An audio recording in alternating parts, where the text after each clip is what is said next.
Welcome to episode 11 of Love Try Avoid with this husband and wife co-founding team. I'm Shelley, this is Tom, and we are the founders of tech startup Jiminny. And each week we come to you talking to you about something going on in the business or something on our minds. And we talk about it in three buckets: something we love, something we are trying, or something we'd advise avoiding. And we thought today we'd talk about how we make decisions for the product roadmap, which it can be challenging, can't it? Like when you're small, you're growing, you've got cash constraints, you've got lots of ideas, scaling issues, you've got different customers to please. You know, it's a tricky one. You kind of lead on this with James and the engineering team. So maybe you could start by what you love about how we make decisions for our roadmap. Well, the thing I love and probably most important is that we get a balanced view, so that we're really understanding the end user, we're understanding what the customers want from a client success point of view and what sales needs to sell more effectively.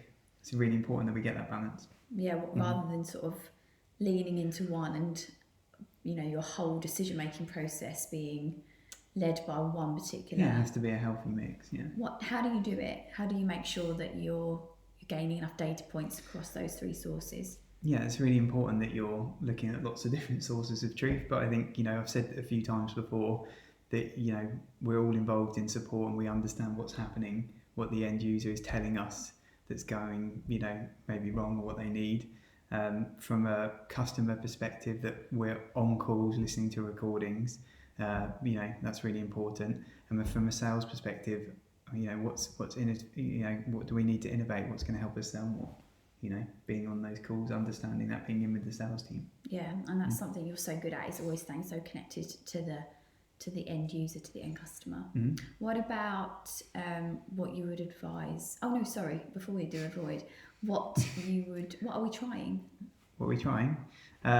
Something that we are trying is, as we're getting bigger as a team and we're growing, some of those things become a little bit more harder and a little bit challenging. So we're running, we ran one last year, but we're running several this year.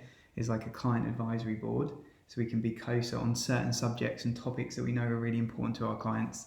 So what we're building, what's there, what do they want to see more of in certain areas. And then also we're making our roadmap public to our customers. And there's an ideas board there that we can channel ideas through, so anyone can just put ideas into the roadmap that we can consider and review. It's great to bring that barrier down. And would there be anything, Shelley, you think that, you know, from you looking at it, that someone should avoid? I think what you've done well in navigating is, especially in the last couple of years, as the client base is diversified, it started very small and it's got bigger over time, is making sure that we're not making decisions based on the pull of the large customer in isolation of everything else, which can be challenging because the larger customers have different needs, maybe bigger needs, maybe more expensive needs. In terms of sorry, you were going to say something? Yeah, well, it's good to do stuff for you know, large customers, because as long as it benefits a good population of the rest of the client base, or a large majority, or even a certain like enterprise level feature or something like that. No, I agree. I think that's what you're good at in the decision making process, is making sure that there's that factored in. Does it benefit beyond this particular customer? SaaS is meant to be scalable. You know, everyone's meant to have a similar solution and buy the same solution. Yeah. So you've got to get that balance right at the same time. It can feel hard though, can't it, in those early years when you've got that one customer who wants something so unique, and you also know it's, you know, your biggest customer by far, and you want to protect it. But it's an important thing to think beyond. Important point to think beyond it. All right, great. I think that's all today. Yeah. Thanks, guys. Thanks for watching. Speak to you soon. Bye. Bye.